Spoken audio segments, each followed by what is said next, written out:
మీనా చక్కగా తలంటి స్నానం చేసి తలార్పుకుంటూ ఉంటే బాలు మీనాని ఆ యాంగిల్లో చూసి ఒక్కసారిగా టెంప్ట్ అయిపోతాడు. మీనా అది గమనించి ఏంటి ఏమైంది అంటూ ఉంటే ఏం కాలేదు, ఆ సుగుణమ్మ అలా ఎందుకు చేసిందా అన్నట్టు టాపిక్ డైవర్ట్ చేస్తాడు.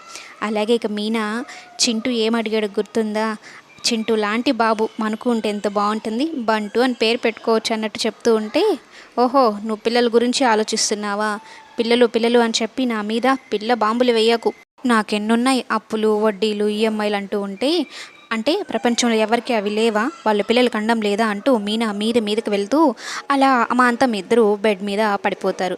బాలు మీద మీన పడిపోతే మీనా ఇంకా బాలు ఇద్దరు కళ్ళల్లో కళ్ళు పెట్టి చూసుకుంటూ ఉంటారు. ఇక ఏముంది, బాలుకి ఫీలింగ్స్ అనేవి స్టార్ట్ అవుతాయి. మీనాని దగ్గరికి తీసుకుంటూ చేయి వేస్తూ ఉంటే ఇక ఒక్కసారిగా బాలుకి నలుగురు కవల పిల్లలు గుర్తొచ్చేస్తారు. ఇంకంతే మీనాని పక్కకు నెట్టేసి అమ్మో ఇప్పుడు ఏమైనా టెంప్ట్ అయ్యి ఏమైనా చేసామంటే ఆ తర్వాత పిల్లల ట్యాక్స్ చెల్లించుకోవాల్సి వస్తుంది, అవసరమా నాకు ఇదంటూ వెళ్ళి చాపేసుకొని కింద పడుకుంటాడు. ఛీ, ఇలాగే చేస్తారు మీరు, ఎప్పుడు అన్నిటికీ భయపడుతూ ఉంటారు అని దిండి విసిరి కొడుతుంది. ఓ దిండి మర్చిపోయానా అంటూ బాలు ఆ దిండి తీసుకొని చక్కగా నిద్రపోతాడు.